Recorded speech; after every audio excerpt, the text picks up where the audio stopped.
ঠাকুর শ্রী শ্রী রামকৃষ্ণ পরমহংসদেবের অষ্টাঙ্গিক মার্গের সরসতা নীতি থেকে পাঠ করছি। আসুন আমরা সকলে শুনতে থাকি ঠাকুরের অমৃত কথা। রঙ্গে রসে রসিকতায় পূর্ণ শ্রী রামকৃষ্ণ চাইতেন আমরা যেন জীবনকে শুধু জীবন যাপনের গ্লানি ভেবে এক যান্ত্রিকতায় আচ্ছন্ন না হই। জীবনের প্রতিটি মুহূর্তকে আমরা যেন উপভোগ করি। শ্রীরামকৃষ্ণের সরস ব্যক্তিত্ব তাঁর জীবনকে এক পরম মাধুর্যে মণ্ডিত করেছিল। গম্ভীর হলেও সেই মাধুর্য তাঁকে ঘিরে থাকত।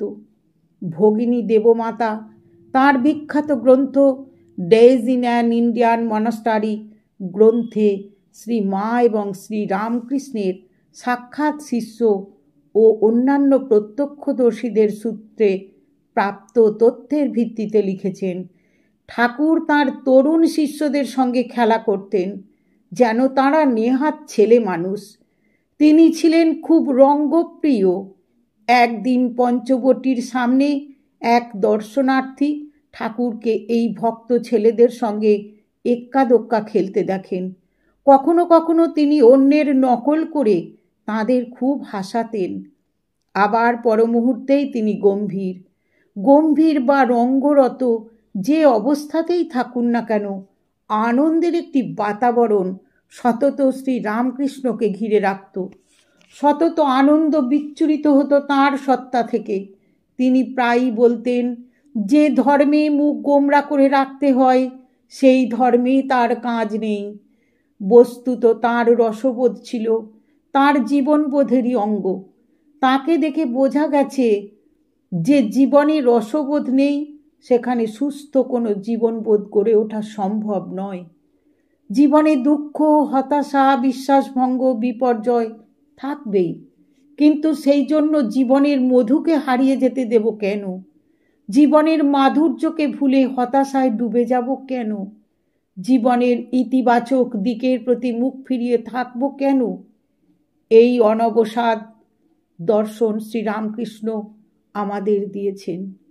এই দর্শনের মধ্যে দিয়েই নিহিত রয়েছে জীবনকে সুষ্ঠুভাবে এবং সুচারুভাবে উপভোগের কৌশল। তার জীবনের বেলাভূমিতে আছড়ে পড়েছে কত তরঙ্গ। কোন তরঙ্গ তাকে অসম্মান করেছে, কোন তরঙ্গ তাকে আঘাত করেছে, কোন কোন তরঙ্গ তাকে বিদ্রূপ করেছে, তাকে মর্মান্তিক ব্যাধির আঘাতে রক্তাক্ত করেছে।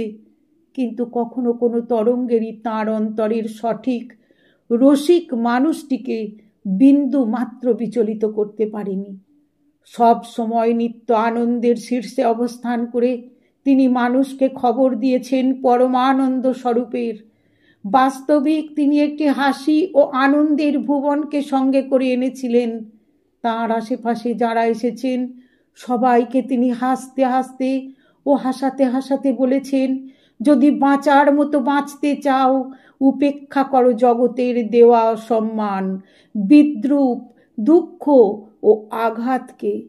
আমাদের সন্তান তোমরা, আনন্দের সন্তান তোমরা, আনন্দই তোমাদের জীবনের মূল সুর ও সঙ্গীত। ডুবে যাও সেই আনন্দের রসে। সেই রসই জীবনের সবচেয়ে মূল্যবান রস। সেই রসেই তরঙ্গ তোমাদের জীবনে খেলতে থাকুক নিরন্তর। আনন্দ, আনন্দ। কাশীপুরে ক্যান্সারের যন্ত্রণায় তখন তিনি জর্জরিত। খেতে পারছেন না, শুতে পারছেন না, গলা দিয়ে খাবার নামছে না। অমন সোনার শরীর দিন দিন ক্ষয় হয়ে হয়ে অস্থিচর্মসার। যুবক ভক্ত হরিদাস একদিন জিজ্ঞাসা করলেন, কেমন আছেন? শ্রী রামকৃষ্ণ বললেন, বড় কষ্ট হচ্ছে, খেতে পারছি না, অসহ্য জ্বালা যন্ত্রণা হচ্ছে। তিনি বললেন, বটে, কিন্তু হরিনাথ দেখলেন ওই নিদারুণ রোগ যন্ত্রণার মধ্যেও তিনি খুব আনন্দেই আছেন। তাই বললেন, কিন্তু আমি তো দেখছি আপনি মহা আনন্দে আছেন। মুহূর্তে খসে পড়ল যন্ত্রণার খোলস। রসময় শ্রীরামকৃষ্ণ সহাস্যে বলে উঠলেন, শালা ধরে ফেলেছে রে, ধরে ফেলেছে।